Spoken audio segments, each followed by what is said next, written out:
brother sibling movie.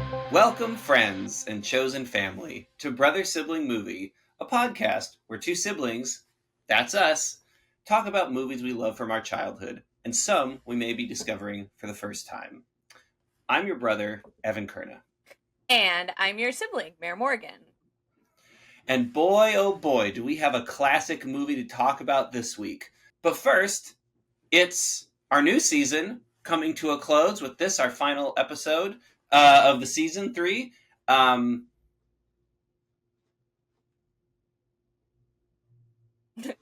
realized I didn't copy it over. No, that's okay. I'm gonna retake that one. Why don't you? We're giving man. We're both giving real like we've been only slept for about 4 hours, and both of us might be slightly to very hungover energy on this one. And you know what? I applaud love it. I applaud us for like sticking to our fucking commitments and being. I know. You know what? I'm highlighting the rest of this text and saying fuck it and just going, okay, this is just going off script now. We've got a classic movie, an animated movie to talk about this week, which falls into the category of our theme of this season, which is hit us, Mare. The theme is refit.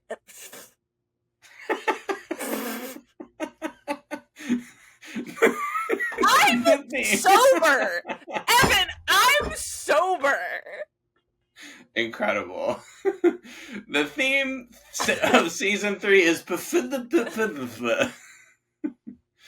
Oh, I love movies about So do I. You know what else I love movies about? I love movies that are centered around this season's theme, which is revisionist fairy tales. That's right. Say that 5 times fast. I refuse. Smart choices in your life. Refuse. Yes. Yes. So, revisionist fairy tales. Tales that come from the classic fairy tales but have been reinterpreted, remixed, or remade in some kind of way by the filmmakers of today and yesteryear. And it doesn't have to necessarily be like, you know, a retelling of Cinderella. It's like taking the tropes of fairy tales and like the vibe of fairy tales and like putting it in interesting new packages and investigating them in different ways. Exactly. And to round out our season this season, what better film to do that with than the Studio Ghibli Hayao Miyazaki masterpiece, Spirited Away. Spirited Away. Yes. What a great, great film. So good. Yes, this week's movie is Spirited Away, 2001, Hayao Miyazaki. Studio Ghibli, as you said. It's considered by many to be one of the greatest animated movies ever made, on many, many people's top 5, top 1 lists. And the obsession of many a young anime girl going through their own version of adolescence and growing up and everything like that. There's no lack of pins and accoutrements to put upon backpacks and jackets from this movie. What did we say in the My Neighbor Totoro? It was like the film that launched 1,000 enamel pins. Yeah, exactly. Yeah. Oh man, Studio Ghibli, say what you will about them, but they know how to market. They do. I was recently I rewatched this film with my partner, the person I've been dating for, I don't know, 6 months or something. Did you even know this person existed, Evan? Ooh, I did not. This is how our family operates. I'm sorry. That's okay. Who are they? Tell me all about them on this podcast in front of our 5 listeners. 5 listeners. Their name is Rhiannon. They're incredible. They're like really like smart and talented and artistic and stuff, and like really like okay and hot. Nice. And you watched Spirited Away together, so that's a big bonus, a big plus. We watched Spirited Away together, and then it just like auto played and like just started playing Howl's Moving Castle, and then we watched fucking Howl's Moving Castle, and I was like, this is the best day of my life. You're like, why not? Just keep it going. Just keep a good thing going. But so we were talking about one of my favorite little like background characters in Spirited Away are the like duck gods that have little leaves on their head. Yeah, I clocked them this time too. They're awesome. And Rhiannon was like, "Oh my god, I love the ducks. They're so good." This is anyway, like when I was watching watching Lawrence of Arabia with my ex, and we went to go see it in the theater because I was like, you have to see it in 70 millimeter, blah blah blah blah blah. Yeah. And there's a scene where there's like this really intense close up on a camel. She was like, wow, you can really see the details about the camels. And I'm like, is that what you're taking away from this? Is that what you're taking away from one of the greatest films ever made? Like, the camels are really cute. I'm like, yeah, they are. The camels are very cute. You know, wow, what a slap in the face. Because, like, hey, you never know. You never know what's going to stick out to somebody, but also just hilarious because, like, Lawrence of Arabia is, like, I feel like it's one of those pieces of media that, like, made you the person that you are. Yeah. And it's just to be like, oh, the camels are cute. Like, they are. I mean, to be fair, I thought it was adorable that that's what was gotten out of it. And I was like, aw, that's nice. That's nice. Yeah. Because I was like, I'd never noticed the camels before, so thanks for bringing that to my attention. Thanks for bringing it up, babe. Yeah.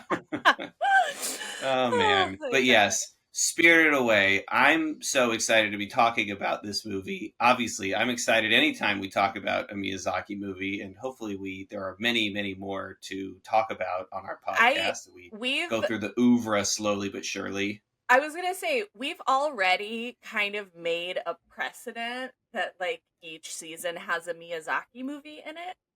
True. And so whatever season 4 is, we're going to have to put a Miyazaki in there. I was going to say, if we do I Drank the Haterade as a season, we can do Earthsea. Poor Goro. He's going to get all of the flack.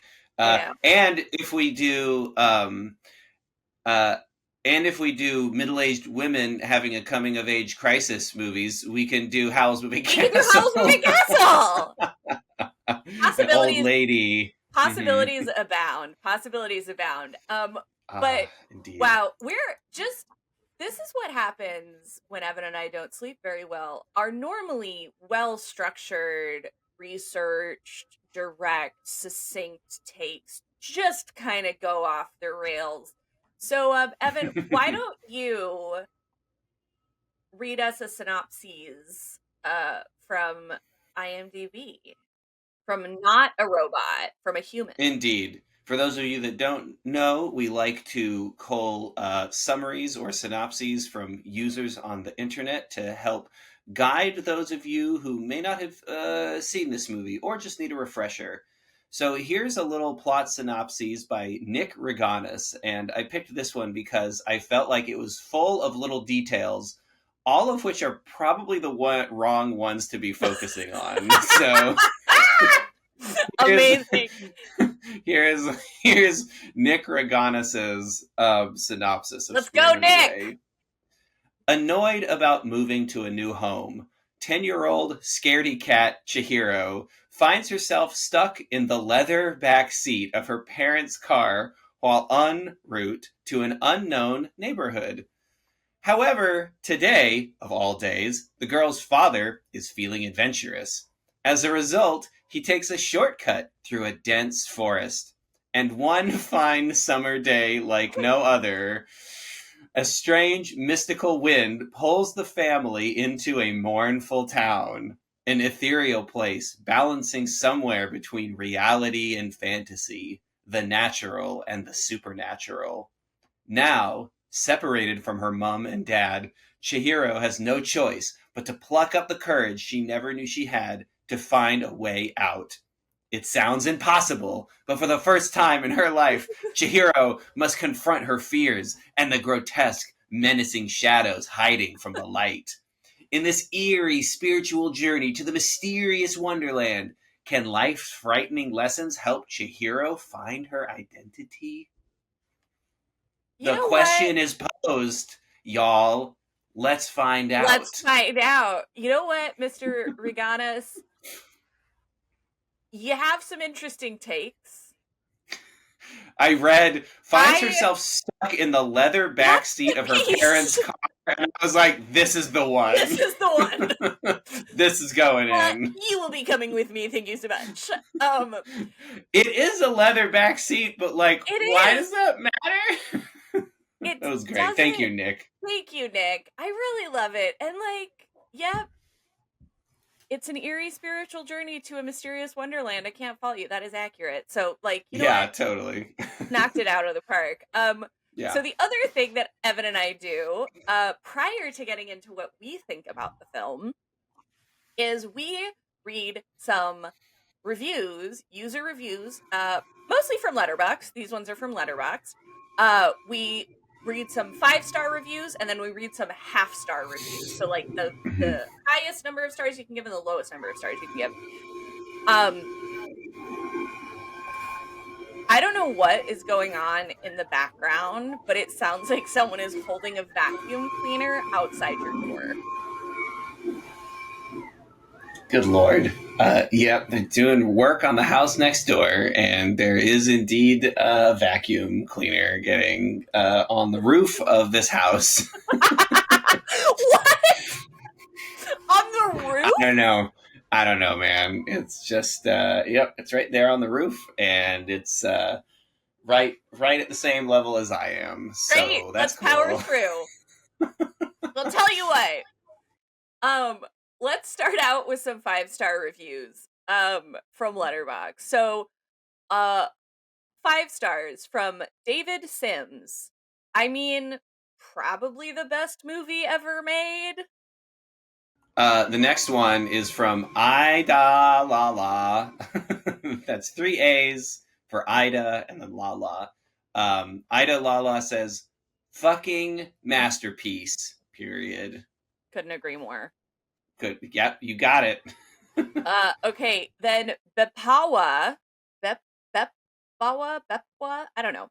What if all I needed to fix the super flu was an herbal soak and a team of frogs to wrench all the garbage from me? 5 stars. So the next one is not in English, but it really captured a strong feeling, and so I think it was worth including. Absolutely. This one is from Coke Without Ice. Coke Without Ice says, "Es la mejor película que he visto en mi vida." All capitals. All capitals, which if you don't speak Spanish, basically says, "This is the best film I've ever seen in my life."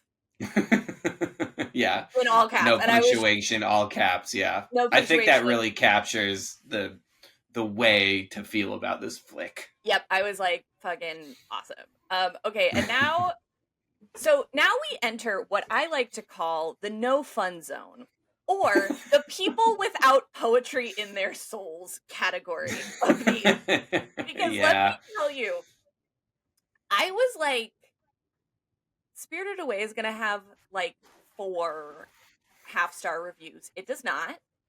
Yeah. People are haters and wrong. People are drinking haterade, huh? People on the job drinking haterade. On the job drinking haterade. So this first half-star review comes from Hiram Ride. I don't remember this movie very well, but I watched as a kid and am still traumatized from the things I saw. Very weird and disturbing. Very weird and disturbing. Didn't think to give it a rewatch as an adult? Yeah. Well, some, like you said, some people have no poetry in their souls. Yeah, what am I going to do? User Rook says, "If I could give it 0, then I would." Wow. Rook, you have no poetry in your soul. Yeah. Rook has a problem, and it began in their heart. we are about to read maybe one of my favorite half-star reviews I've ever read. Okay. This is I'm from excited. Tanzim Sheikh. Again, this is a half-star review. Mm-hmm. The movie is so good and everything is perfect. The story, the love angle, the sufferings. But when I was watching this movie, every second I was remembering my GF. Had she had a crush in her childhood like the main character? So, as much as I liked the movie, I hated every second. Remember, the main character resembles to my GF and her childhood crush. Whoa! What? What? Tanzim. Go to therapy, babe.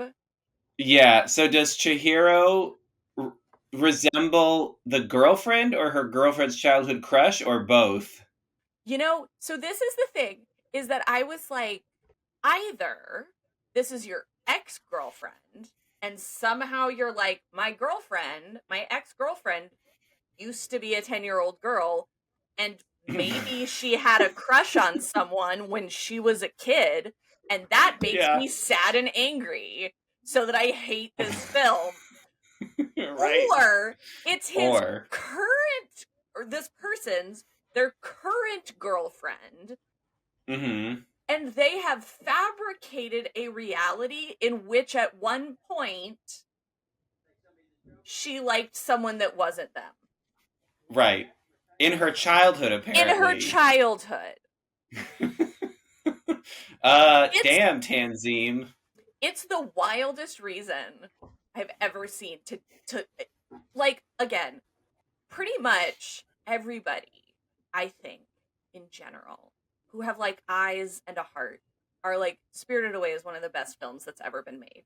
What the fuck are we doing here, Tanzim? Like, what is your life like? Couldn't watch Citizen Kane because Orson Welles resembles my dad. Really disturbing. Didn't like. Also, he looked like my dad when I was 5 years old. I'm 30 now. Half star. Half star. Okay. Yeah. Interesting Anyway. take. Anyway, I was like, the fuck? All right, go for it, man. And then our last half-star review, bringing up the rear, is by Reese Harper, who says, I still fucking hate anime. Well, Spirited Away, if Spirited Away isn't going to change your mind about anime, I don't think anything will. Fucking nothing will. Fucking nothing will.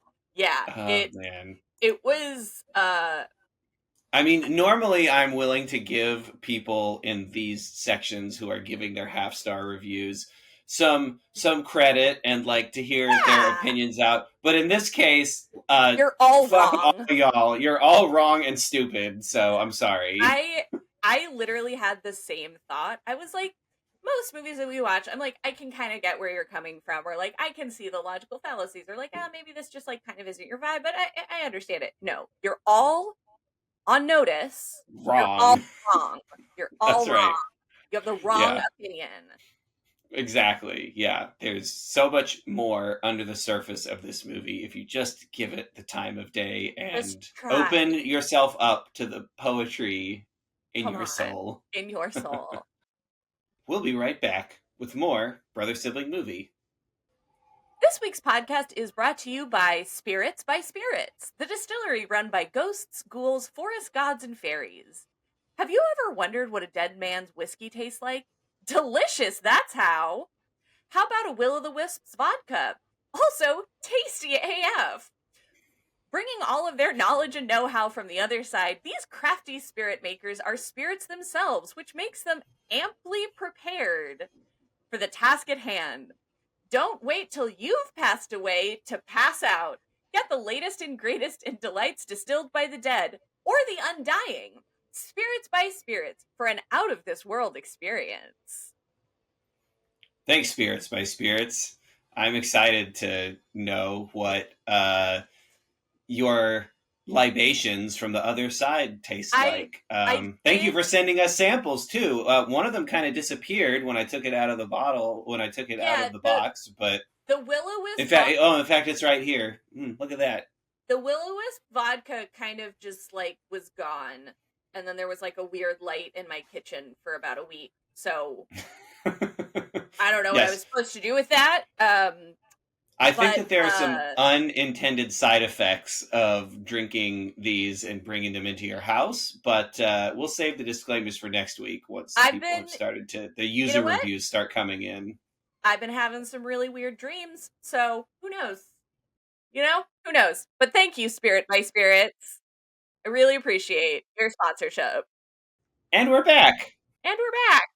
Mare, what's your connection to this movie? I don't know. It's a movie and I've watched it. I don't know. Yeah, I mean, we talked about it on the Princess Mononoke episode. Like our dad was really obsessed. Still, I think, is obsessed with Miyazaki films and Studio Ghibli films. I think this had a release in America in like 2001, 2002, post Japanese release. So I must have seen it around the time. Like I was pretty much like almost exactly Chihiro's age. Like she's a 10-year-old girl, and I would have been 11 or 12 when this movie came out. I remember it was definitely a little frightening and unsettling to me at the time. No Face in particular like scared the fucking bejesus out of me.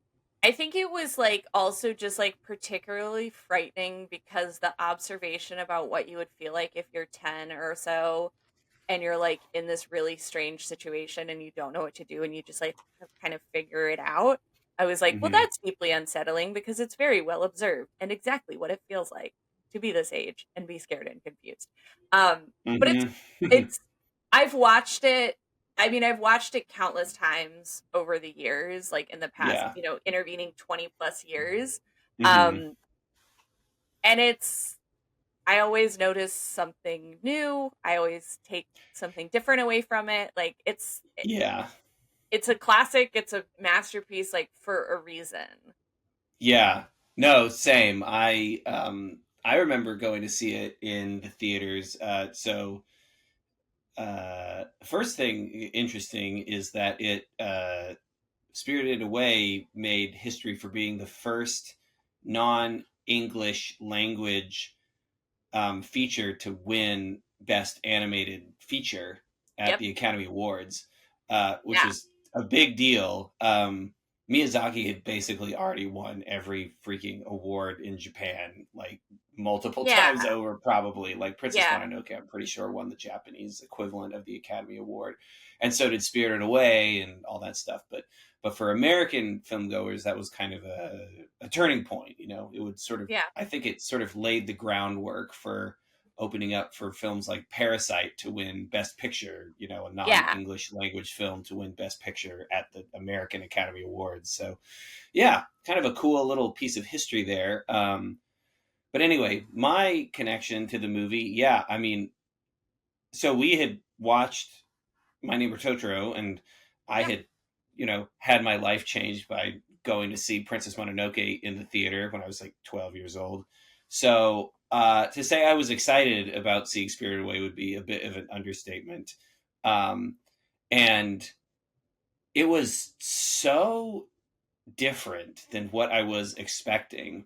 And that was a good thing. And yet it also, I remember being kind of like bewildered by it because I was at that age of like, I'm a film lover and you know, but I was young enough where I was like still in that mindset of like, oh, I want more of the thing I like from Miyazaki, you know, I want more. And all those elements are there, but it is so idiosyncratic. And honestly, like watching it this time, I realized all the ways that it's like so different from some of his other movies, especially the ones that I had sort of, you know, gotten to know the best, being like Nausicaa and My Neighbor Totoro and Princess Mononoke.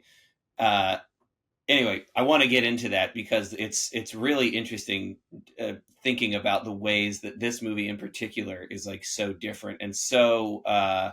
All of his movies are personal, but this one feels like it got even more I under the have skin of his particular viewpoint about the world and, you know, children and magic and the world, because it's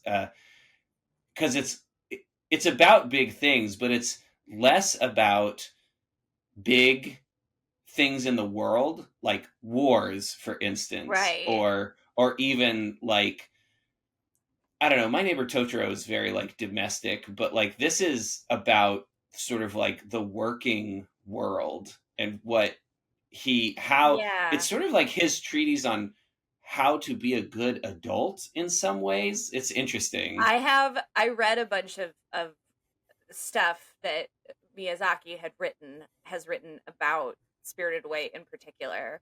Hmm. Um Oh, cool. and yeah, I can kind of, I mean, we can dive into that now. Um Yeah.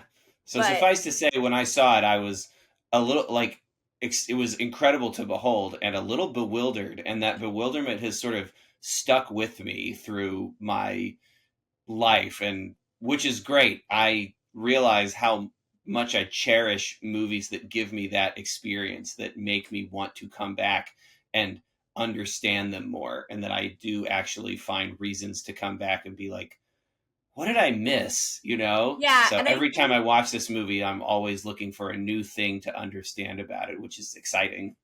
yeah, and I think that, just comparing it with Princess Mononoke, which was the film that came out, that Studio Ghibli put out before Spirited Away. Hmm. Um, right, that's a very like epic story of, mythical proportions and all of this stuff. Hmm. And yeah, at its heart, Spirited Away, like, it seems inconsequential in Hmm. some ways, or like it seems like it just has like idiosyncratic is a good way to put it, and just sort of a very different story structure and different characterizations. Okay, so here, this is a little kind of, it's from a much longer message, um that, or piece of writing that Miyazaki wrote on on Studio Ghibli's website, but I'll just read like kind of the opening paragraph, and I'll pull some other things from here too, but this is just his opening paragraph. This film is akin to an adventure story, but without the agitation of weapons or superpowers. And even if I speak of adventures, the subject is not the confrontation between good and evil, but rather the story of a little girl who, thrown into a world where brave people and characters mingle dishonestly, and will discipline themselves, learn from friendship and dedication, and will use all resources to survive. She gets out of the situation, she dodges, and returns for a time to her daily life. At the same time, the world is not destroyed, and this is not due to the extermination of evil, but to the fact that Chihiro possesses this life force. And I love this line too. Under the circumstances faced by Chihiro, most men would panic or refuse to believe it, but these men would end up being devoured. We can say that, in fact, Chihiro's talent is to find the strength not to be devoured. I love that guy. I fucking love this guy, man. He also says, however, I also have to say that just to load a cute world like there is in folklore with traditional elements would really be limiting your imagination. Children surrounded by high tech, superficial products are increasingly losing their roots. We have a very, very abundant tradition, meaning Japanese folklore tradition, a Yeah. tradition that we have the duty to pass on to them. I think you have to introduce traditional ideas into a modern narrative, like you embed a piece in a vivid mosaic. The world of cinema will thus have a new persuasive force. Spirited Away is a very nuanced and layered film, and I think Yeah. one of the things that does make it endure, and has made it endure, is that there's like so many different readings of it. There's so many different layers of meaning. It's Hmm. obviously, all of those things went into Miyazaki's writing process, the artistic process, Hmm. all of that kind of stuff. And it's just, yeah, it just keeps giving. It just keeps like being this Totally. font of awesome things coming I into the love world. that bit about how he's like, I want to instill I feel like we have a responsibility or a duty to, um, remix and put our folklore into new things for children to discover so that our traditions or our mythologies can continue being learned and taken in by kids, because that was one of those things that was one of the first explanations I gave to myself of what was so mysterious to me about this movie. I was just like, when I first saw it, I was like, wow, like I feel like there's something so Japanese about this that makes me not that I don't understand from a cultural Hmm. context. And I'm like, I feel like I'm missing something, and like, and so that's certainly part of it, right? Obviously he's speaking to that. He's like, I wanted to imbue this with as much as I could of all the stuff that you're coming up with as a child in Japan, of the folklore and things like that. Um, and I also think it's a really different movie in one interesting particular way that is not unheard of in Miyazaki's movies before, but is uncommon in his movies. Like the ones that I had encountered up to this point, the protagonist doesn't really have anything to learn. Like Ashitaka Right, is kind of like the the sounding board of is sort of like the righteously good hero, and you could argue that there are things that he learns throughout the story, like maybe how to love, but basically he is pure good, as is like right, Nausicaa, and they are there to kind of explain to the world why what they're doing is wrong. right. Whereas Chihiro is a flawed character and actually has to go Yes, through a character arc to switch up her way of being, and she starts out as a scaredy cat, right, or as a undisciplined, or something like that, yeah, but over the course of the film she finds her discipline and she finds her inner strength, and that is kind of different, at least for that kind of Miyazaki protagonist. It's unlike in the movies that we've seen, where there's a protagonist who actually must learn a lesson and become something new by the end of the story. So I think that's also very different. It's obviously, like, every movie has some version of that, but like for Miyazaki's stuff in particular, it's like, oh, that's different. We're starting with a character who is inherently flawed and must change their way of being and find their inner strength to make their way out of this world that they find themselves in. yeah, and I think that's really true. And Miyazaki kind of in so this Chihiro is based off of the daughter of one of the like art directors Art or directors, yeah. yeah, Hmm. something at Studio Ghibli, who at the time, you know, whatever, 1999 or whatever, was Yeah. 10. Miyazaki, ever the astute observer, was Hmm. kind of like 10-year-old girls, like they're kind of hopeful and they're kind of sullen and they're kind of, Hmm. they're kind of heroes and villains in their own way, and ultimately like they don't know who they're going to be yet. Yeah. Right? They don't Yeah, they when you're don't know 9 or 10 or 11 years old, you are right in that arena of starting to form your identity to, exactly. not to yourself and to the outside world, a little bit more than you had in your childhood, right? Right, exactly. And he was like, I wanted to capture that and I wanted to make this a film for like for children to see their experiences in. And he even talked about, this was another thing that I found interesting, um of the theme of like child labor and like the fact that Hmm.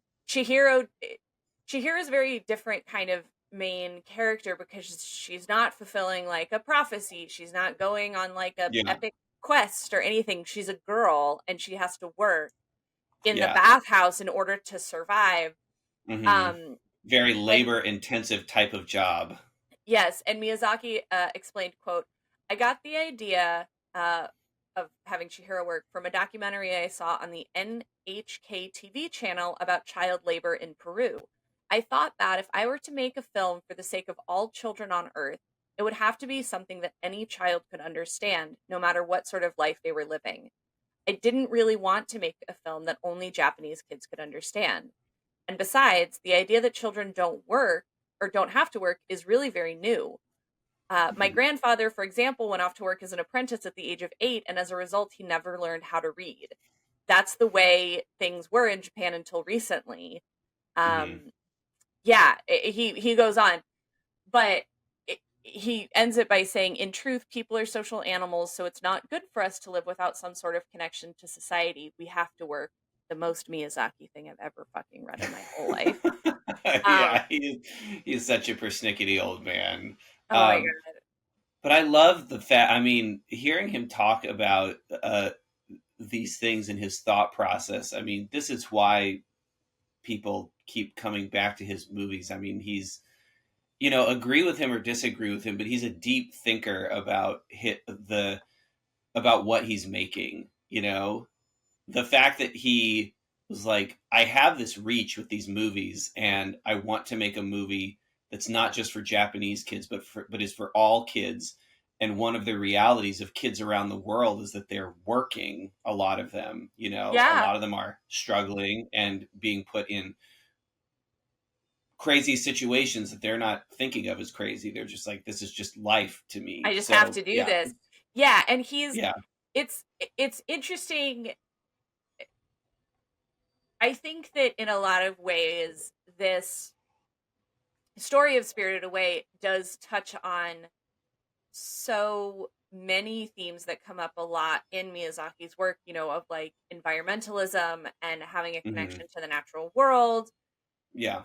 as well as kind of this like overarching criticism and disgust of consumerism and greed and Yeah. the like kind of I know. westernization of Yeah. Japan Yeah, and I kind wanted of to talk about that. Yeah, I've got some things to yeah, well, say. and I think what I was going to segue that kind of conversation of talking about like westernization and consumerism, all of that is the character of No Face, Hmm. Yeah. who is sort of a blank slate. There's nothing really there. He, they, she, who knows, Right. Yeah. isn't isn't really like good or evil. They really Hmm. are just neutral. And it's Hmm. more like they become the reflection of whatever they are around, right? So Oh, okay. Yeah. when Interesting. No Face Interesting take. is around like the greed of the people that work in the bathhouse who just want Hmm. gold, it's like, oh well, I can give you gold, and then that creates, and then he kind of takes on the personality traits of the people that he's consuming. Yeah.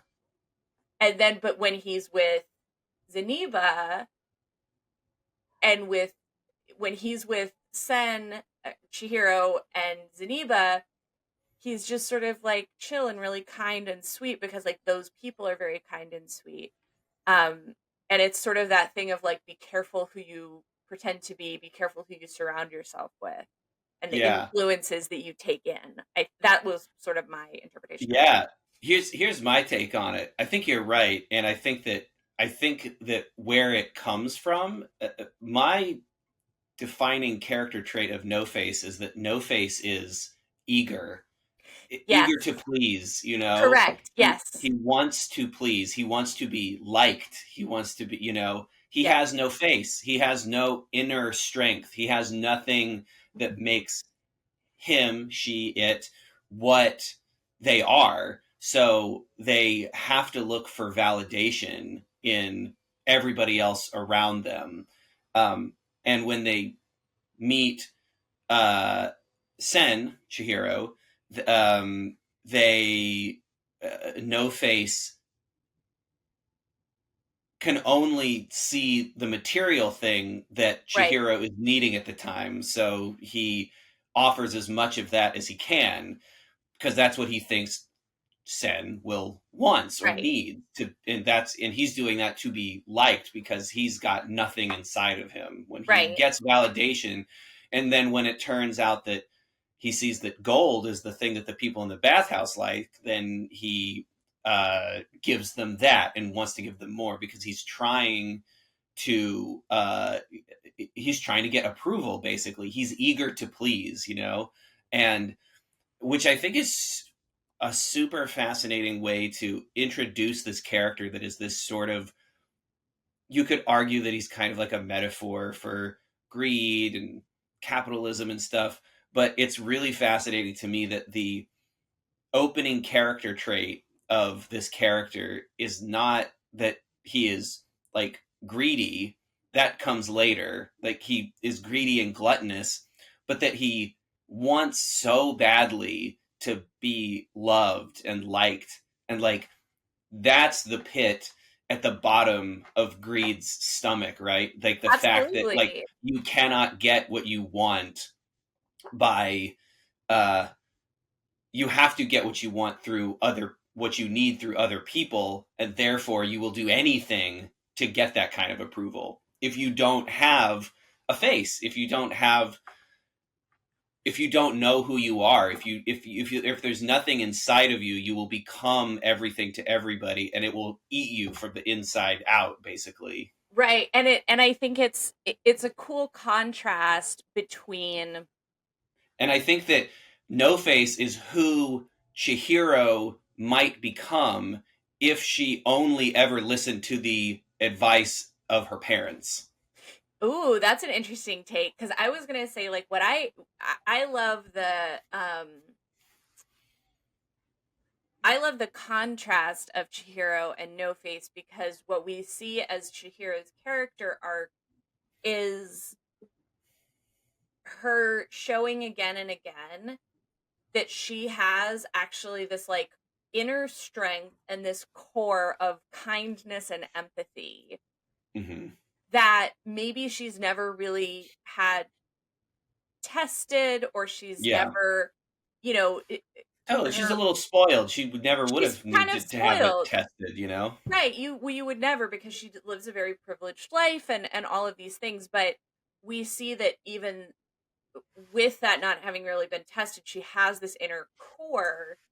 Whereas, like, exactly what you're saying, No Face has nothing.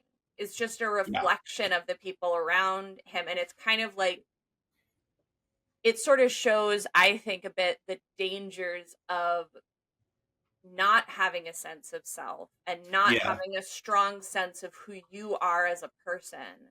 And we Hmm. see that difference really, of like Chihiro's sense of self and her inner strength is Hmm. what enables her to be able to do all of these things that she never thought she was going to be able to do. Totally, And yeah. with She with finds out no she's stronger than she thought.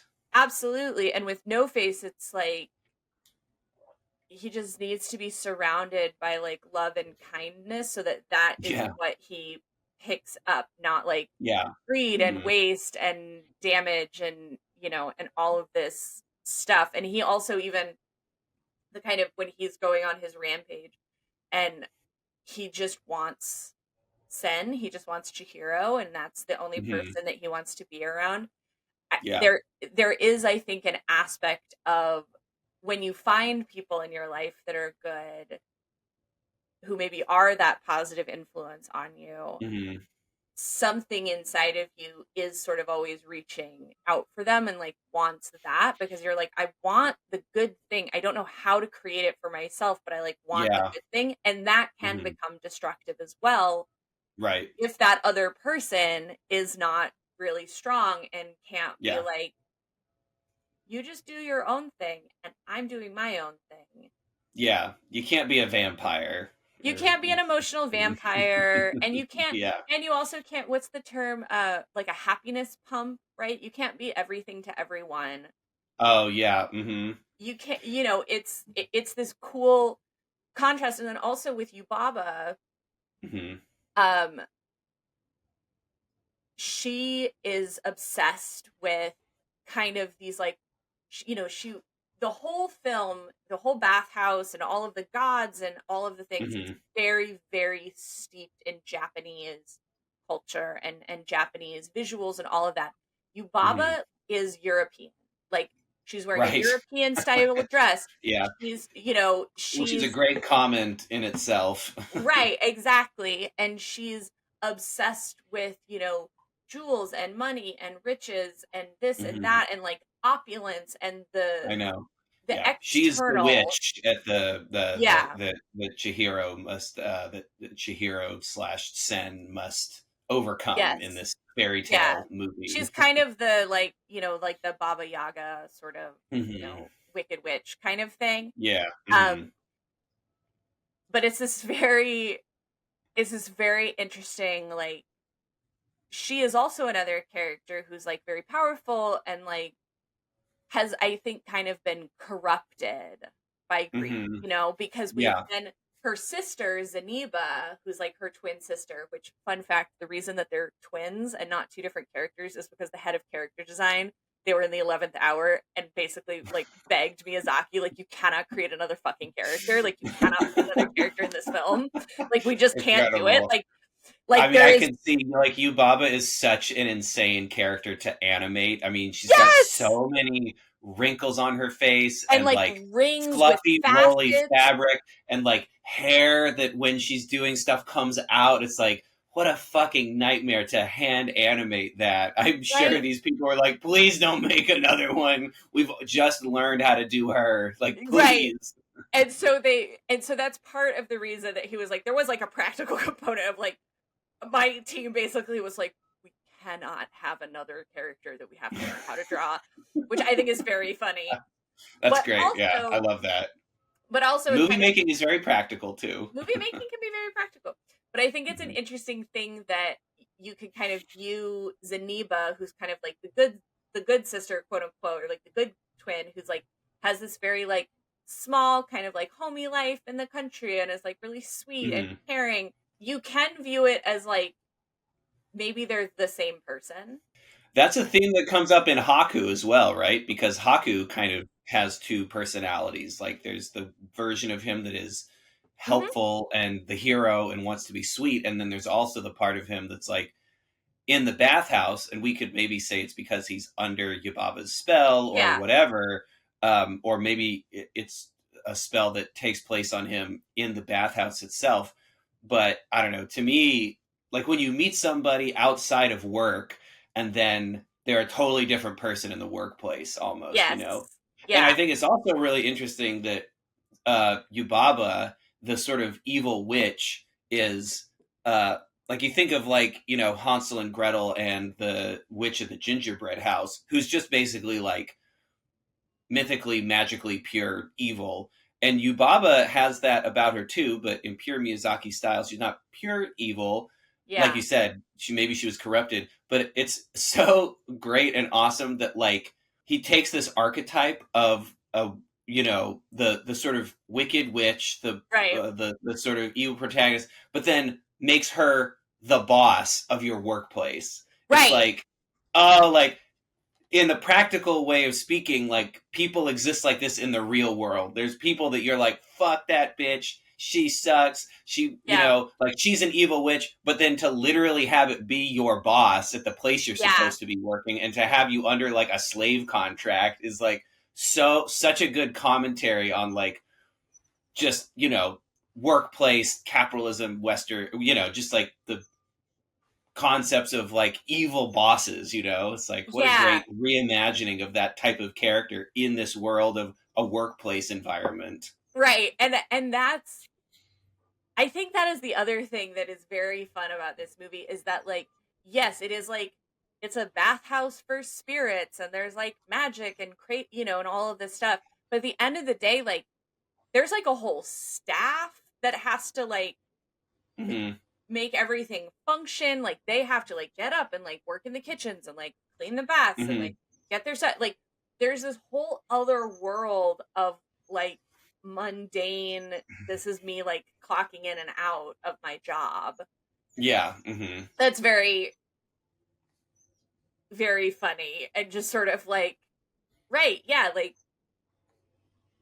spirits have like Yeah, spirits got to do work too. spirits gotta work too. Yeah. And so yeah, greed, capitalism, and just like I think the overarching, the kind of instigating incident that puts Chihiro on this path is her parents' transformation. Yeah. I know. I Also, really think it's fascinating that not only is Chihiro a flawed character that needs to discover her inner strength and find what but like her parents are also flawed. It's like so fascinating to start a yeah, movie with all of these people that are clearly like need to go somewhere in their like I yeah, love that her dad is like headstrong, a little brash, thinks that money is going to solve everything. yep, Her mother basically doesn't pay attention to her. It's yeah. like It's these very aren't dismissive. super great parents. They're Like not. And do you want to know the thing that I was reading that I was like, Miyazaki, you can be such a bitch. hit me. The dad Oh yes, I think I've heard. Yeah, but go on, tell the is story. based off of the girl who he was basing Chihiro off of, her father. Right.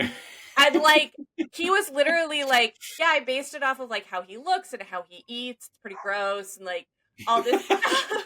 And then Pretty gross. the mom is based off of another woman that worked at the time at Studio Ghibli, and he was like, yeah, she's like always like putting her elbows on the table when she eats and like doesn't listen. And I was like, fucking Jesus, Miyazaki! Like these are real humans in your life that you're like, yeah. This And then is I like turned them into fucking pigs because they're so gross and fat. I was like, you got to be careful when you work around an artist. Yeah, I was like, they're gonna take every fuck. bit of whatever around them that they can. I know. I was like, fucking Christ, dude. These are people that are like in your office. Like you're Yubaba in this situation.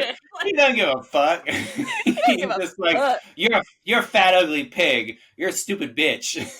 You're both in my movie now. Yeah, I know. I was like, fuck. God damn, Oh man. man. Yes. So all of that, but the parents, I think also the kind of first sign, right, that Chihiro is maybe a little different and she maybe has a little bit of a different like moral compass or like internal thing Mm-hmm. is when her parents are like, oh, there's food everywhere and like, oh, we should just eat it and whatever. And she's kind of like, please don't do that. Like, please stop. Like, I want to go back. I want to go home. Yeah. And yeah, there's this sense that she can, which I think is something that comes up in Miyazaki films a lot of like children do know things that adults don't. Like Right. children can tap Mm-hmm. into things that Yeah. They see things adults that have they don't convinced see. themselves that aren't Mm-hmm. important or like that kids can be dismissed when it's like Yeah. no, but kids have these really like kids do have a strong intuition. Mm-hmm. And Yeah. are They're malleable, closer to the right? source. Mm-hmm. Yeah, like they can be much more. Yeah, I don't know. They can be a little bit more Well, like they get changeable and fluid. totally. Well, Chihiro looks at this situation of like, to me, it's almost like even beyond just like a moral compass. It's just like she has some modicum of like some intuition about common sense. She's like, there's Yeah. nobody here. Like, this is weird. And there's food? That's strange, you know? Yeah, Like, like what the hell? yeah, like don't do that, And like and Mhm. her also her ability to yeah, to kind of continually see what other people don't, right? Like her relationship with Haku is she's like he's not actually a bad guy. Like he's actually a good Yeah. person. Her ability to accept No Face and be like No Face isn't inherently evil and like Yeah. your giant baby isn't like inherently a monster, whatever, right? Like Yeah. she has this ability to kind of look beyond as the film goes on and as she matures. Um that she's able to kind of see changes within herself and then use those as changes that she can like externalize in her relationship to other people as well. What do you think? What do you want to chat about in our sort of topic discussion next? Do you want to chat about fairy tale tropes or I would about some love of the to. art design and things? Okay, yeah, let's do that. I'll chat fairy tale tropes for a moment. I made a list of them. Ooh, you made a list. I I made a like list. it. So, as we have discussed throughout this season many times, in a lot of folklore, definitely Western folklore, right? That's the viewpoint that I've read the most of. But in a lot of folk tales, fairy tales, there's kind of these overarching tropes um, that come through again and again. And so things like um, the importance of names and the importance of words, that is a Totally. I big caught one. that too. I was like, oh yeah, like it's very meaningful that she has to that she has to give up her name to work for this person, and that Yep. her boss slash the witch makes her forget her true name. It's like, and your true name is a source of your strength, you know. Another reason why No Face probably has nothing. If he has no face, one would assume he has no name either. He has no name either, and that trope in fairy tales especially is usually like when you give someone your true name and your real name, they have power over you because Mhm. they know who you are in your soul, and by Yeah, giving that away, it's an act of trust yeah. because that gives people power. So that was an interesting thing. um the like, don't eat the food or you'll be stuck here Oh thing yeah. comes up. So I mean, that's a thing in the story of Fairy Hades tales. and Hmm. Persephone. That's, the Oh yeah, does Persephone have Goldilocks. to? Does she? Oh She right, can't. she's offered a feast in the underworld, and if she eats it, then she has to stay down there forever, So right? she eats 6 pomegranate seeds, and so she has to spend half the year That's with right. Hades and half the year with her mother, and it becomes this whole Yeah. thing. We saw this in Pan's Labyrinth as well, right? Don't eat any of the food or you can't leave. It's a big thing in like Western fairy Oh yeah. tales Hmm. of, Yeah. of like, if you go to the fairy court, if you eat, you can never leave because it kind of makes you forget because you're Yeah. Yeah. becoming And part of that world. exactly. Yeah. You're now part of this reality. You're eating its food. You're taking of its resources or whatever. Right, exactly. The uh transformations, physical transformations showing true nature, not just in the parents, but that's also true of like the baby that becomes a little mouse that's like super Yeah. independent and Hmm. like, I don't give a Yeah. fuck. Um, Yeah, Haku, who you see first as a person, but is actually a fucking dope ass dragon. is a sick as shit dragon. Um, Yeah, uh-huh. the other the Yubaba turning into the flying monster, and yeah, I right, mean, exactly, all of that stuff. And then also just like time difference. We're left at the very end of the film with this question of how much time has actually passed in the human world. It's like maybe a mhm. month or so in the bathhouse world, Yeah, but it I flows. know. I'm like, did this happen in 2 days or like 2 weeks or 2 months? Like I, yeah, it's it's not hard really to say. it's not really clear, but then it's like, but at the very end of the film there's this big question of like, well, how long have you been gone in the human world, Hmm. which is another, you see that in like what's the Rip Van Winkle, like there's so many Yeah, stories of that, hmm, and like fairy stories of like, oh, they went to live with the yeah, fairies and then they come back and they haven't aged, but they're like, I've been in the yeah, fairy world for 100 years. yeah, um yeah, and oh, and then just the thing of like tests, like everything has to be a hmm, test, right? yeah, hmm, In order to get her yeah. parents Filling back, up. Yeah, filling up filling the up the tub. bathtub is like scrubbing the dirty tub and dealing with the most what appears to be a stink spirit at first, like supposedly the most heinous kind of guest you can get at a bathhouse. It's like her big first test in that regard. She has other tests before that, like get the job, right? Like Right, you have exactly. you have to go down the stairy staircase and talk to the weird guy in the boiler room and get a job.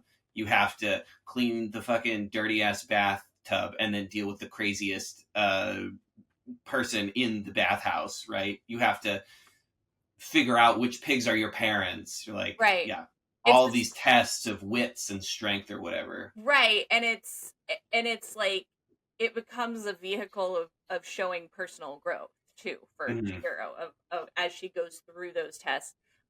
Also, just before we like kick off of it, you mentioned the Boiler Man, Kamaji. Yeah. I would just like Oh to my say god, I have a Kamaji. little note. Fuck. I have a little note that says I heart Kamaji. He's like low key probably my favorite character in this entire film. I I fucking know. love him.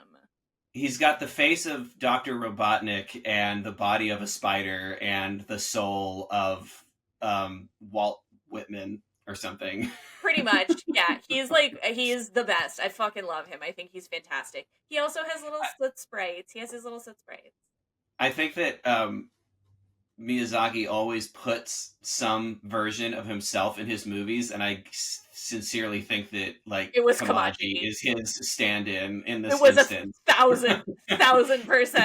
Yes, it was Like 1,000%. he's gonna hit you with like, the fuck is wrong with you, like, you stupid idiot, like, get your shit together. And then underneath that, he's like, I'm a sweet old man, actually, just kidding. He's like, actually, like, I'll totally help you, but like, fuck off. Mhm.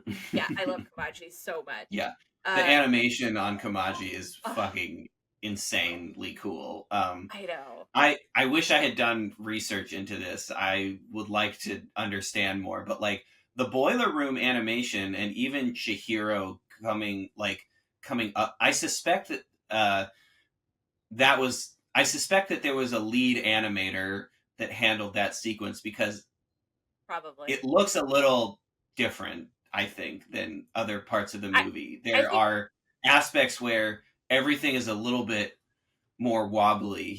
They've got kind of a do you know um uh Masaki Yuasa's work?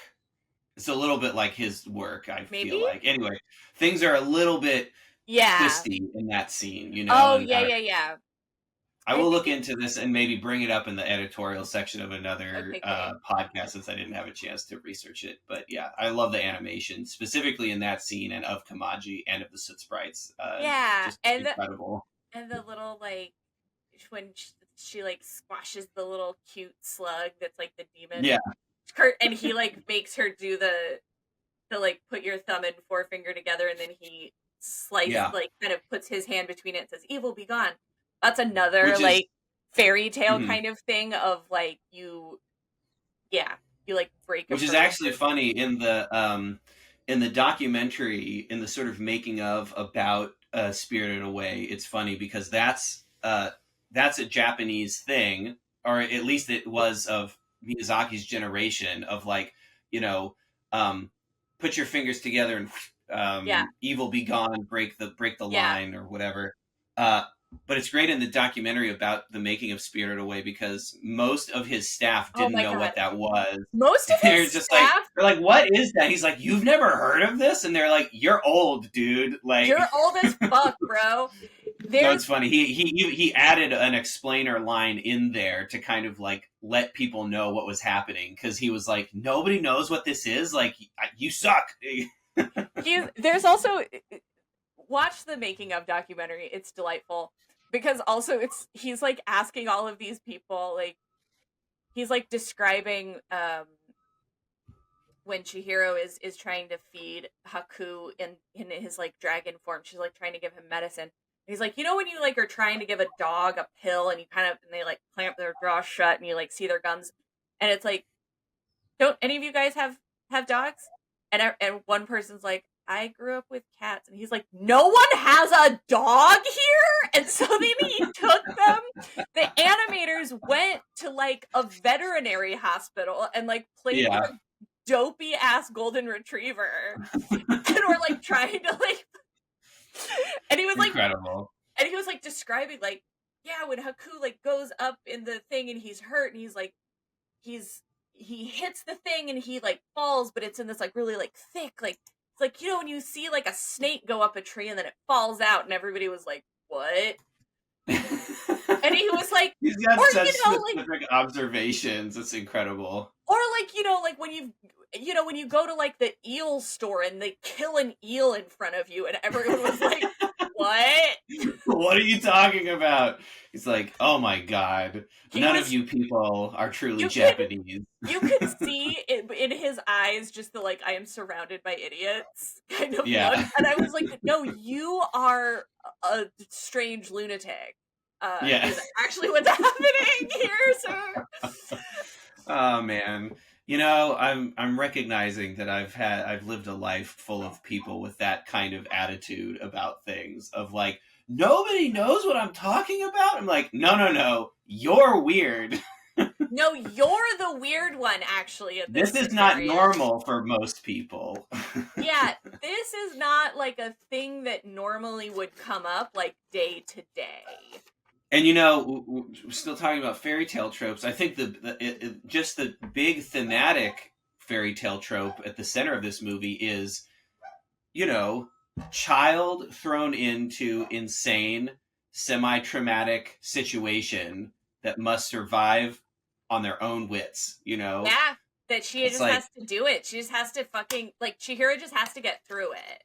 And yeah, which is kind of like a Little Red Riding Hood, yep, or Hansel and Gretel, or what's another it's fairy tale about kids having to kind of like exist in a terrifying adult world? I mean, Yeah, I don't know, there's so but- many.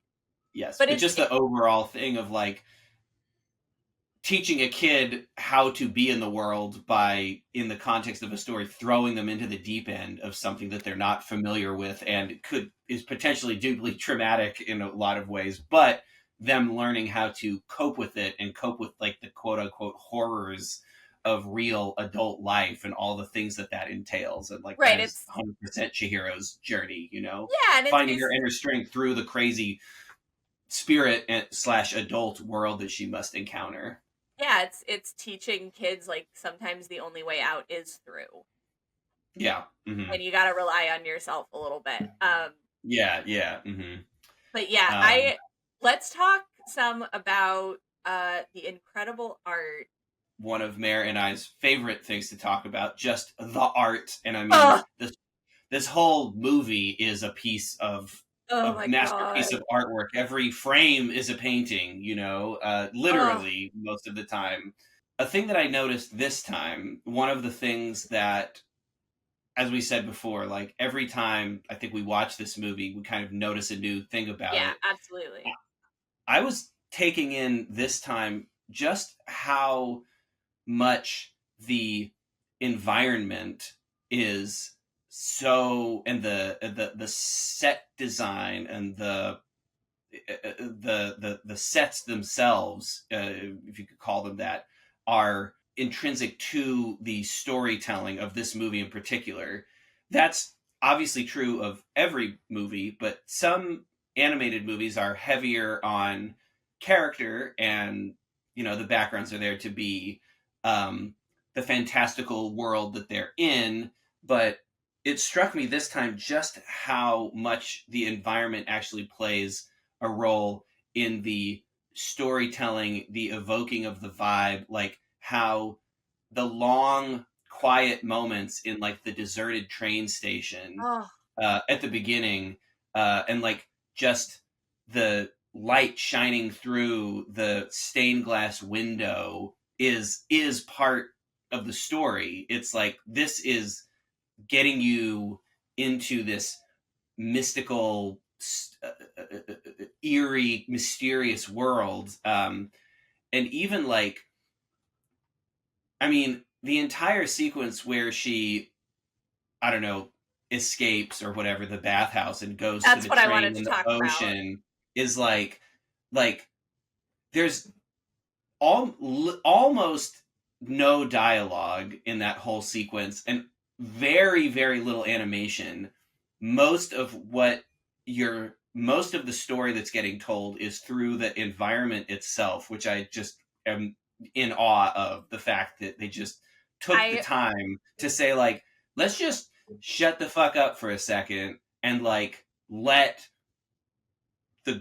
incredible artists do the storytelling for this section of the movie. I mean, it's really throughout the movie, obviously, but that one obviously kind of brings my point home of like everything about the composition and the color palette and the use of positive and negative space is giving you the feeling of what you're supposed to be feeling in that scene. That the scene where everything kind of becomes surrounded by water, right? Mm-hmm. For the Yeah. once she enters the spirit world, everything is surrounded by water.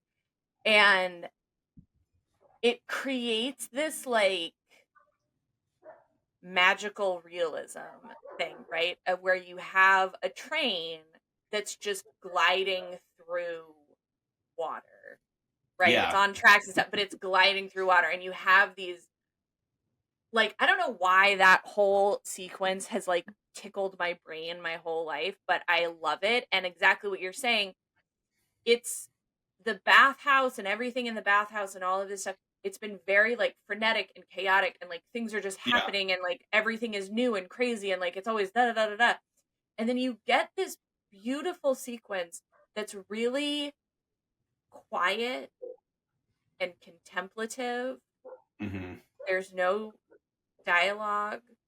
Yeah. You just have this, it's like the feeling of vast emptiness Mm-hmm. that is Yeah. so, it's such a beautiful like moment of what's the concept in Jap ma, like the Yeah. concept Mm-hmm. of nothing, or the concept of Yeah, space. the quiet moment, empty space. I don't know exactly know the exact translation, but yeah, the those quiet moments where you let the world be in your movie, in your graphic novel, in your Yeah, storytelling. and And you just get to say, have this spot where you can kind of rest for a minute and like mm-hmm, think, just kind of let everything like settle in, like everything that's happened to Chihiro and all of these different mm-hmm, trials that she's gone through and all of the different things she's had to do to get to this place. yeah, It's her sitting in that and yeah, giving the story space, the story and the characters space to sit in that. yeah. I think it really the fact that it's on a train and they're going somewhere, and it's really the first time that um, Chihiro has been. She's with No Face, and she's with the baby rat and the scarecrow bird, obviously. But she's really kind of like alone, but not in a way where she has to be scared. Like Hmm. this is the imagery of the train makes me think of adulthood. Yeah, Like especially because the people on the train seem to be like these kind of amorphous spirit men in fedoras with brief going to work, right, or coming home from work is probably more accurate. um, and it's like this is a thing that adults do. They get on the train to go to and from work, or they are independent, so they do the things that it right. takes to be independent in the world. And yeah, I never thought about it, but like I think that scene is clearly it's there because of just kind of an intuitive sense that like from Miyazaki, like this has to be here for some Hmm. reason. But I think it's like I mean there's so many beautiful shots in that whole sequence, but there's one of just her staring out the window at like the as it's like Yeah, dusk is kind of coming on, and I think it's like to me that reads as her kind of not being able to name what this thing is, but recognizing that she's kind of like coming into her own, that she has overcome these trials and she is becoming independent. She's becoming an adult in a lot of ways. She's like recognizing what it means to be on your own. And there's, oh man, there's this shot that gets me every time. It's so quick, but I love it. They're pulling away from one of the train stations, and there's like this other little girl this spirit little just like girl. And That's she's kind just of, standing and the and train's she's a kind of like going shadow. away. Yeah, ah, so good. And It's it's one of like those that's the kind of shit that like I don't know. They can't teach you that, you know? that's one of those shots in this film that it truly is like they hold on this little like shadow girl on a train platform as the train is pulling away, and they hold on it like that additional like 2.5 seconds, and you're like, why was that important? What And is also, happening but there? also strangely, because it's in the train, it's like done in such a way where it doesn't. It's it's so crazy, like the exactness that they put into every shot, but this one in particular, because you're right, it lingers on this kid, so you notice her, and yet it also feels like just part of the train motion. So Right. it's at the same time like calling attention to itself, but like not calling attention to itself, which is like a very hard thing to do. Yeah, and it's a weird yeah. It's funny that you thought that, because when I watched it this most recent time, especially, I was like, that shot has always intrigued me. And like, Hmm. and especially this time I was like, that's really fucking cool. Like, that's a cool Yeah, thing to have done. totally. Um, I mean, whatever. I almost don't want to like explain it more because I really like it being the no, I kind think of it's open mysterious ended. thing. I think it can be open Yeah, ended. yeah. But I will say that like it makes a lot of sense in the context of this train ride and her growing up and like, oh, like this is the shadow of her childhood that is like getting left behind, you Yeah. know? Like, Yeah. oh, something has changed in me that will not come back. And Mm, that is both exciting, but there is sadness and grief and something about like, oh, the kind of recognition that like I can't turn back. I can't go be a kid again. Like that's the yeah. past now and this is the future. And I mean, yeah, what an incredible sequence. So much told through just the environment and like practically still images almost of that entire thing, you know? Yeah. It's fucking It's awesome. incredible. It's one of my favorite sequences in the film. In a film of like gorgeous Where every sequences. scene is Well, incredible. every Yeah. scene is amazing. Is absolutely beautiful. Um Yeah. and yeah, and then the other thing you had notated down here was like Chihiro, Yeah. just her character design, and we talked about this, I think it was on My Neighbor Totoro as well, of just like, and I brought it up as well, of just like Miyazaki is like the keenest observer. It's Yeah. It's insane. yeah, And it's especially uncanny what he's able to create and get his animators to create through his direction, you know. right, There's so many exactly. little details. Because Is he sees things with such specificity and like mhm, yeah. hones in on those little things, and like Chihiro is a great example of that, of like kind of all of her weird little like scowls and Mhm.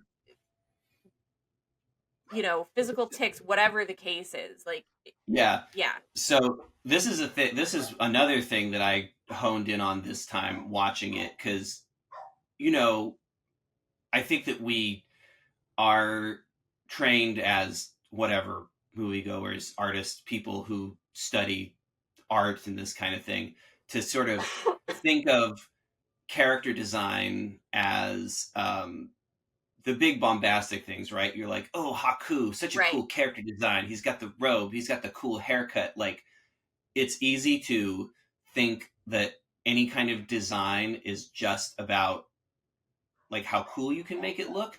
But Chihiro, I realized like the brilliance of her particular character design and the way, like literally the way that she is proportioned and looks is it does not like call attention to itself. She looks like a little girl, but I was just suddenly realizing like, wow, how cool the way that they made her. Like when you first see her, she's first of all, she got a big round head, right?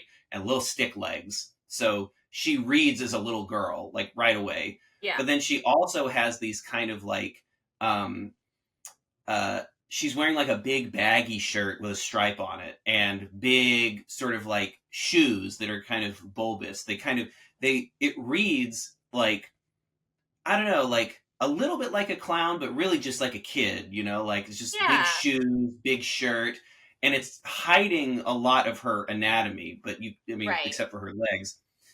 Uh, but then as she goes through the story, she is sort of like, she's slowly transforming, and she loses the shoes and she gets her work uniform, and instantly the way that work uniform like fits on her body looks differently proportioned. Like her Yeah. anatomy hasn't changed, but the way that she purports herself in it, and she becomes like, and she even like gets like a straighter back and more kind of like standing upright as the story, Yeah. as we make our way through the movie. But the outfit itself that she gets into even, you know, speaks to the fact that she is becoming more of an adult. And after work, you start seeing more of her, like her arms. She takes the suit off and Yeah. she's like resting on the post, and you're like, oh wow, there's like the storytelling and how the actual character design and how the costume intermingles with that is telling this story of her becoming a working adult, like Yeah. going through adolescence and actually sort of like, A, just getting comfortable in her body, but B, like the outlines of what she looks like in her clothing is making her proportion to look more like an adult too. Yeah. And That's true. it never True. really calls attention to itself all that much, but it's like so there in your, I don't know. That was the thing I noticed. It was like, wow, what an incredible job these people did. Like what a masterclass. And then obviously just the way she and every character is animated, but yeah, all the little attentions to details of like there's a time when I don't remember which scene it is, but there's a time she bonks her head and is klutzy like so often in the Yeah. first half of the movie. But there's a moment where she like hits her head. I think it's in the bath scene, and like her feet like curl Yeah, around each other as like she her curls up. toes curl up in a Yeah. way that when you're like, oh fuck, that hurt. Yeah. Yeah, which is like, whoa, like, I don't know. It's just those little details like that. And like you said, her scowls and her facial expressions that are like, God, how what well observed body language of like what Yeah. it really looks like to be a kid, It's Right. crazy. Exactly. Yeah. Yeah. Uh, I'm rounding out on my thoughts and things, just generally Yeah. talking about the movie. Hmm. I mean, I think if you have not watched Spirited Away, or if you have not seen Spirited Away in quite some time, like it is like on people's like top 5 movies of all time for a fucking reason. It is Yeah. incredible. It is incredible. What else is there? Yeah, what else is there to say? And now it's time for prepared thoughts and takeaways. Prepared or unprepared, we're loose about it around here on Brother Sibling Yep, Movie, yep, which I like. yep, yep, yep, yep. Some people Yep, are yep, yep, unprepared. yep. But you know what? I like that. I'm just so happy to get to talk about awesome movies Yeah. with my favorite sibling. So Yeah. So here we go. all right, Go for it, man. here's Grip it, here's my grip it. prepared thoughts. I apologize for the length, everybody. I was already a fan of Miyazaki when I first saw Spirited Away in the theaters in 2002. After having my world turned around with Princess Mononoke in 1998, to say I was excited would be an understatement. I went in not totally sure what I was about to see, but with a certain set of underlying expectations, the kind of thinking left over from a childhood of conditioning from Disney movies. What I saw blew me away, confounded me, and surprised me. At the time, I don't think I really got Spirited Away. I was enchanted by the visuals, the masterful artistry, the incredible animation, and the pinpoint accuracy characterization of Chihiro Sen. But it felt like there was something innately Japanese about Spirited Away that I couldn't wrap my head around, something below the surface in the psyche of Miyazaki and perhaps his nation that I wasn't able to penetrate. It's partially that sense of difference that still elates and intrigues me about Spirited Away to this day. And there was something innately different about Spirited Away. For one thing, compared with other Miyazaki movies, this film shoots you out of a cannon. My experience of Miyazaki movies before this was that he typically takes his time setting up the world and the environment, easing you in, letting you linger in it for a moment before the adventure really gets started. But here, we're probably not even 10 minutes into the movie before Chihiro is basically trapped inside the spirit world, almost disappearing into non-existence. It's like Miyazaki said, fuck you, this is the movie, strap in and get ready. Also, atypical of a Miyazaki movie, at least the ones I had seen up to that point, the hero is not a do-good badass or a plucky protagonist. Miyazaki heroes don't typically have to really learn anything over the course of the movie. For instance, Ashitaka and Nausicaa have external goals, but their heart is in a good place, and they're there to tell the world what it's doing wrong. They don't really need to change, but Chihiro, on the other hand, despite being a young kid, is quite flawed. She's undisciplined and she complains. She doesn't want to participate in life. To that end, her parents are flawed too. Her father is boisterous, headstrong, and thinks credit cards and cash can solve any problem, while her mother barely pays attention to her at all. Out of this family system, we get one of Miyazaki's great critiques of the modern world. But this time, it's not aimed at people who burn down forests or start pointless wars. It's at the people who use their everyday dollars to be greedy and pig out on food that they haven't bought. So the fact that Chihiro needs to become a different person by the end of the movie is already a departure from what we've seen in Miyazaki's films before. I also love that this movie really takes the opportunity to tell its story through its environments, through its set design. The train station at the beginning with the stained glass window pouring light through it, the restaurants in the empty village, I guess you'd call it, as they come alive, long, lonely corridors that the camera slowly pans across, and of course the bathhouse itself. Oh, and the train station in the ocean. I mean, come on, we've talked at length about this. There are so many vibey things going on, so many story elements told through the environments themselves. Even when a character is barely animated, there's always something gorgeous to look at. And most importantly, the locations speak to the inner emotions of Chihiro's and the audience experience of the story, which is true of many movies, but Spirited Away feels like it turns it up to 11. The cast of characters also speaks to the oddities of growing up.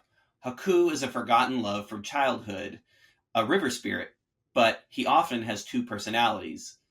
This is everyday for adults, but confusing to children. No Face, I still don't know exactly what No Face is all about. He seems to represent those people in life who are simultaneously eager to please and endlessly greedy. No Face, I think, is everything that Chihiro would become if she didn't learn how to be self-confident. It's the road she's heading down if she only pays attention to the lessons that her parents would teach her. And therein lies the theme of our season. Why is Spirited Away a revisionist fairy tale? Think of a story like Hansel and Gretel. A young person is thrown into a traumatic situation, and by their own wits and smarts alone must claw their way out of that situation. Chihiro is the ultimate kid protagonist, thrown into the deep end among monsters, witches, and magical beings, who has to learn to grow up to get out of it. I mean, I think I've made my case. Yes. Spirited Away is, quite frankly, a phenomenon. The kind of movie you won't see again for a long time, and a type of animation that I truly hope is not dying away. And watching this movie this time through, I think I realized something. The mysteries that I clocked when I first watched Spirited Away were not necessarily because of some ingrained Japanese cultural motifs I didn't understand.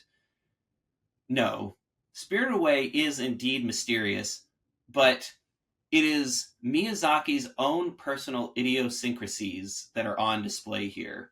His own very particular way of seeing the world. Miyazaki is one of the great craftsmen of animated storytelling. And within that craft, the most incredible thing is that he still finds a way to bring his full intuition to bear on the making. Can you explain why things are the way they are in a Miyazaki movie? I don't think you always can. His films defy completely logical film analysis. If something is weird in a Miyazaki movie, it's because he and he alone wanted it exactly that way. And that is a true magic trick to be a master of craft that takes a very long time to produce and takes exacting detail in both theme and story and actual artistic craft, but then to also be able to meld that with your personal artistic intuition and not logic your decisions to death. What an incredible treat this movie is. It is like a 5-course meal that you can eat again and again and always find a new taste. Thank you for letting it exist in this world, Studio Ghibli and Miyazaki. Well done. I look forward to many more rewatches of it and finding new things that I haven't seen before. Well put, my God. That was beautiful. What can I say? I got inspired. I You was got like, inspired. this movie's great. So I'm just going to read you the 2 sentences or the 2 little paragraphs that kind of were the ones that made sense from my takeaways. In sitting down to write my thoughts and takeaways for Spirited Away, it struck me as a bit of a fool's errand. What could I add to the conversation about arguably one of the best films of the 21st century? I'm not a film critic or an art historian. I'm not an animator or a student of Japanese culture. Certainly smarter, more well-informed people, some of whom are on this podcast with me, have written out their analyses of Spirited Away with more subtlety, nuance, and care than I think I could manage. So what I will say is this. In the countless times I have watched Spirited Away in the 20 plus years since its American release, it has never ceased to inspire and amaze me. It goes without saying that Hayao Miyazaki is a modern master, a titan of visual storytelling, and let's be honest, the workaholic's workaholic. Each time I watch this film, I come away hopeful that perhaps there is more good in the world than bad, that small acts of kindness can change the world, and that we all have the inner strength to manage our demons and come away stronger on the other side. That's my short thoughts and takeaways about Spirited Away. Man, I mean, I brought whatever I brought, but you tuned it into the emotional core. So thank you. That's You're welcome. awesome. Anytime. Hell Anytime. yeah, that's what I'm talking about. Fuck yeah. All right. Well, that was thoughts and takeaways, and that means there is one portion of our program today that we must still get into, and that is called Tambok na siksi. Tambok na siksi. Vibe Check. It's time for a vibe check. Vibe check. So, for those of you who may be listening for the first time, first of all, thank you for sticking through it with this one. We appreciate you and love you. We appreciate you and love you. So Evan and I do not rate films on like a star system or a number system or anything like that. We rate films on 2 things and 2 things only, and that is how is the story and how are the vibes. So Evan, how is the story? How are the vibes? I mean, I mean, come on, this is like 10 out of 10 on both Like this, fronts. I think this is like what, when you think of like top story, top vibes, like Hmm. this movie is at that like apex. Totally, yeah. I mean, I think what this movie does is tell its story through the vibes, right? There are Yes. so many little moments that are told just in the visuals, in the musical cue, in the quiet moment that yeah, that's a fucking vibe, bro. Like It's a I fucking vibe. And the story, and it like, and it's not just all vibes, and it's not just all story. It is like yeah, both are operating at such a high level it's that yeah, it's the perfect orchestra of yes. vibe, story, vibe, story, vibe, story, vibe, story, you Vibe know? story, vibe story, vibe story. Yeah, it's incredible. Like it truly, what a banger way to end season 3 on this film that has meant so much to each of us, has meant Yes. so much to the people who are listening, I'm sure. Um and you know, just it is a phenomenal, it is a phenomenal piece of art to exist in the Yeah. world, and that like we are Yes. lucky enough to exist at a time that we got to experience it. Yeah, that it was possible for a movie like this to get made, you know? It Yeah. really not to get on the high horse, but man, it really shows you what animation is capable of. And It, not just animation, but just what somebody with a truly boundless imagination yeah. can give to people in the Yeah. world. And also, just like real quick, I just had this little fun side note where Yeah. Miyazaki, when he was making this film, he was like in his 60s. The film was made over 20 years ago. Like the man is still not dead. But at the time, He refuses to stop. he fucking refuses to die. He smokes like He's 5 packs of fucking cigarettes a day and doesn't give a shit. he's fucking anime Terminator. He kind of is. But he so he had an assistant director on this film. Like he Mhm. had like a second AD or whatever, you know, somebody, he was basically like, I can't keep going at the pace. Who he ground into a pulp, no doubt. The man looks miserable. In all, I, he's just like, I cannot imagine being Miyazaki's assistant director. I he would literally, probably there's shoot this one myself. scene in the making of where they like, they're there late at night and the guy just looks at them and like shakes his head and goes back to work. Like, I can't. Anyway, but This guy. Miyazaki was like, I have to slow down a little bit on this film, and you know, I have to have a second AD, whatever. Mhm. That meant that he was leaving Studio Ghibli at 2 in the morning and coming back at 11 in the morning instead of staying until 7 in the morning and coming back at 11 in the morning. Right. Sir, That guy is nuts. he's How is a he still alive? spite. Spite. Yeah. He's piss and vinegar, that He's, man. oh my god, I just love him. I just love him to death. But anyway, that is our episode on Spirited Away, rounding out season 3. Stay tuned for season 4. We don't know what the theme will be yet, but if you want to suggest a theme or suggest other things, you can email us those thoughts at brothersiblingmovie@gmail.com. You could also get in touch with us on Instagram at brothersiblingmovie.